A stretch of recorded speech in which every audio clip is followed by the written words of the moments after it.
La question s'adresse au Dr. Wood. Si nous remplaçons le mot Jésus par le mot Dieu, puisque de nombreux chrétiens croient que Jésus et Dieu ne font qu'un, alors affirmer que Dieu est mort et a été ressuscité d'entre les morts ne semble pas correspondre à la définition de Dieu, qui n'a ni commencement ni fin. Dieu ne naît pas et ne meurt pas. Veuillez expliquer. Vous avez tout à fait raison de dire que si nous affirmons que Jésus est Dieu et qu'ensuite nous disons que Jésus est mort, alors une question naturelle qui se pose est comment Dieu peut-il mourir? Dieu n'est pas le genre d'être qui peut mourir, mais vous ignorez quelque chose, à savoir l'incarnation. Que vous y croyez ou non, c'est ainsi que nous réconcilions les choses. Pour vous donner une idée de ce que cela signifie, permettez-moi de me tourner un instant vers le Coran. Voici un Coran, et selon l'islam, du moins si vous êtes un musulman orthodoxe, le Coran est la parole éternelle d'Allah. Elle n'a ni commencement ni fin, elle ne peut pas être créée, elle ne peut pas être détruite. Et pourtant, j'ouvre ce Coran et il porte la date de publication, 1994. Il est fait de papier, de colle et d'encre. Il finira par se détériorer. Ce Coran finira par se détériorer. Alors réfléchissez à cela. Comment la parole éternelle, incréée et incorruptible d'Allah peut-elle avoir un commencement et finir par se détériorer? Et la réponse, selon la théologie islamique, est que le Coran a deux natures. C'est la parole éternelle d'Allah, mais elle entre dans notre monde sous une forme physique faite de papier, de colle et d'encre. Ainsi, ce Coran a deux natures. Et puisqu'il est entré dans notre monde et a pris une forme physique, il peut être corrompu. Il peut être détruit, même si cela ne serait pas logique de parler ainsi du Coran éternel. Donc, si c'est cela la théologie islamique, je ne vois pas comment nous pouvons considérer Jean 1:1. Au commencement était la parole, et la parole était avec Dieu, et la parole était Dieu, et la parole s'est faite chair et a habité parmi nous. Et puisque la parole qui était Dieu est entrée dans la création et a pris une nature humaine, alors il pouvait mourir. Si vous dites que c'est faux, illogique ou incohérent, je ne vois pas comment vous pourriez le faire sans rejeter également la théologie islamique. La question est pour M. Wood. Au tout début de votre présentation, vous avez dit que si Dieu sauvait Jésus ou si la théorie de la substitution était vraie, alors cela ferait de Dieu un trompeur. Alors pourquoi attribueriez-vous la tromperie à Dieu? Si c'est le cas, alors on pourrait attribuer la tromperie à Dieu concernant Adam mangeant de l'arbre. Vous savez comment Dieu a-t-il trompé Adam en permettant à Satan de le tromper? Qu'en est-il dans la Bible et dans la Torah? Dans la Bible, au moins concernant l'Antéchrist. Donc Dieu va permettre à l'Antéchrist de tromper toutes ces personnes et de les égarer, toutes ces personnes, et de ressembler à Jésus ou d'avoir certaines caractéristiques de Jésus.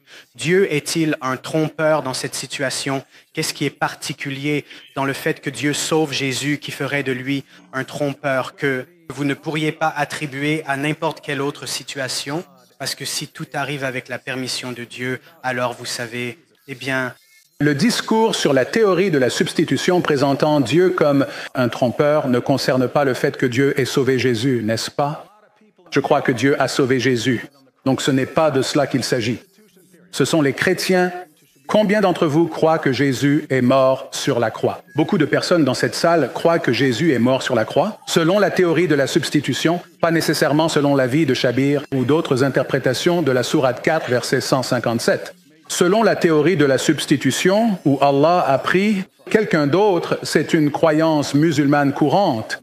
Que Dieu a pris quelqu'un comme Judas, a déguisé Judas, l'a fait ressembler à Jésus, et ensuite Judas est crucifié, mais Dieu fait miraculeusement, fait croire à tout le monde que c'est Jésus. Si c'est vrai, si la théorie de la substitution est vraie, alors ce n'est pas Satan qui vient tromper les gens.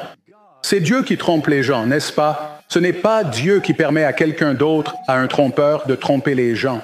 C'est Dieu qui fait activement quelque chose de miraculeux pour tromper et induire les gens en erreur au sujet de la mort de Jésus par crucifixion. Et donc, selon ce point de vue, si nous nous demandons pourquoi nous croyons aujourd'hui que Jésus est mort sur la croix, c'est parce qu'Allah a déguisé quelqu'un et l'a fait ressembler à Jésus. Donc, il s'agit d'un événement public, une autre personne, quelqu'un comme Judas, est crucifié. Tout le monde le voit et les gens en concluent que Jésus est mort. Pourquoi concluent-ils que Jésus est mort? parce que c'est juste devant eux. Si vous ne pouvez pas faire confiance à vos sens, à ce qui est juste devant vos yeux, alors à quoi pouvez-vous faire confiance? Et donc, ce point de vue signifierait que Dieu a, en gros, trompé les spectateurs pour leur faire croire à la mort de Jésus. Et indirectement, nous tous, ainsi que des milliards de personnes aujourd'hui, croyons à la mort de Jésus parce qu'Allah les a trompés. Donc c'est très différent, vous savez, de Satan ou de quelque chose comme ça. Pourquoi quelqu'un devrait-il considérer les affirmations bibliques comme la parole infaillible de Dieu alors qu'il y a une évolution claire des récits, de l'idéologie et de la théologie? Eh bien, en ce qui concerne la charge de la preuve, le sujet est « Jésus est-il ressuscité d'entre les morts ?» Les perspectives chrétiennes et musulmanes. Donc, les deux perspectives sont sur la table, laquelle est la plus raisonnable? En ce qui concerne l'argument de Shabir sur une évolution dans les évangiles, cela n'a absolument aucun rapport avec mon argumentation. Lorsque les chercheurs que j'ai cités affirment qu'il est indiscutable que Jésus est mort par crucifixion, ces chercheurs que j'ai cités étaient athées, agnostiques. Et Reza Aslan, un musulman, n'est-ce pas? Ils ne disent pas « Oh, découvrons si cela est un texte infaillible et alors nous y croirons ». Les historiens ne font pas ça. Donc, si on demande « Jésus est-il mort sur la croix ?» c'est un événement historique. Si l'on suit votre raisonnement, on ne peut rien savoir de l'histoire, à moins que cela ne provienne d'un livre inspiré, dont on peut établir pleinement qu'il est la parole de Dieu. Personne ne fait de l'histoire de cette façon. Donc, le fait que ce soit la charge de la preuve, d'abord, montrer que chaque texte que vous citez est la parole infaillible de Dieu. Eh bien, vous n'avez pas besoin de faire cela pour établir que Jésus est mort par crucifixion. Et vous n'avez pas besoin de faire cela pour savoir que les disciples étaient prêts à mourir pour leur croyance. Et vous n'avez pas besoin de faire cela pour savoir que les disciples affirmaient que Jésus était mort par crucifixion. Shabir parle d'une évolution, mais devinez quoi? Que dit Jésus dans Marc 9, 31? Le Fils de l'homme doit être livré entre les mains des hommes, et ils le tueront. Et lorsqu'il aura été tué, il ressuscitera 3 jours plus tard. C'est dès le début, c'est fondamental. Et ce n'est même pas la source la plus ancienne. La plus ancienne, c'est Paul, où, contrairement à la théorie de l'évolution, vous avez le plus d'apparitions à un plus grand nombre de personnes. C'est la plus ancienne. Donc, j'aborde simplement la question ainsi. Évidemment, en tant que chrétien, je crois à l'inspiration des textes. Mais pour établir certains faits historiques, je l'aborderai comme n'importe quel autre sujet. Et c'est ce que je faisais avant d'être chrétien.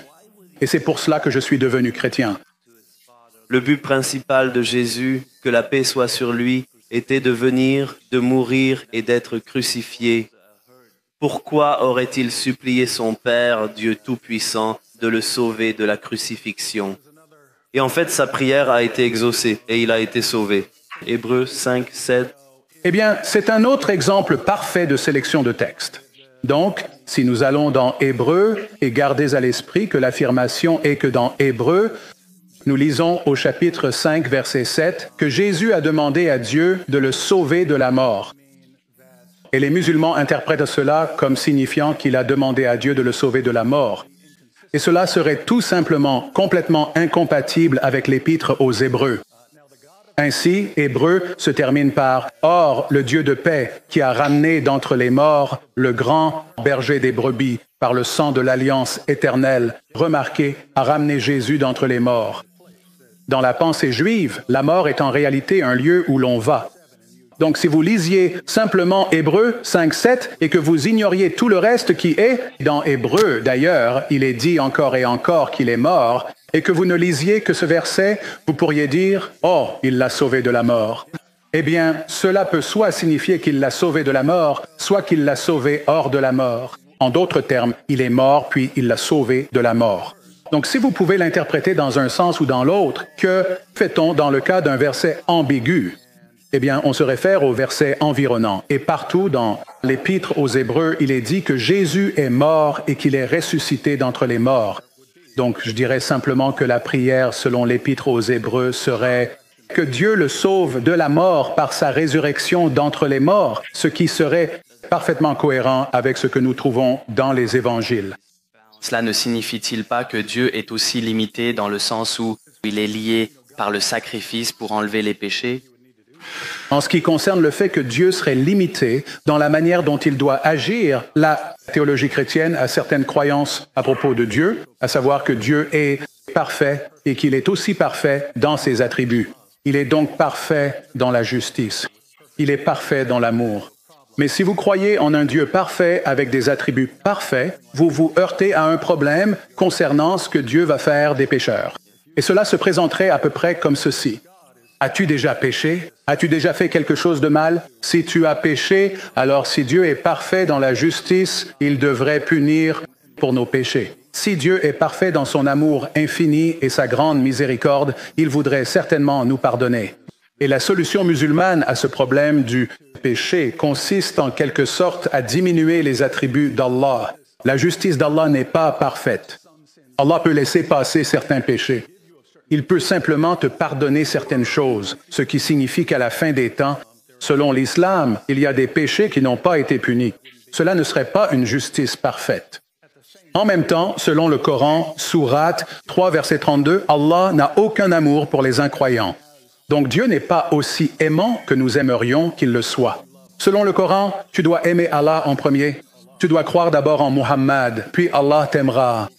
Et donc, ces attributs ne sont pas ce que j'appellerais parfaits. Mais il faut faire quelque chose pour traiter la question de savoir comment Dieu va traiter les pécheurs. La solution chrétienne est quelque peu différente. C'est que Dieu maintient sa justice parfaite. À la fin des temps, tous les péchés ont été punis. Soit tu payes toi-même pour tes péchés, soit Jésus a payé pour eux à la croix. Et pourtant, Dieu a payé le prix pour nous. C'était donc aussi aimant que possible.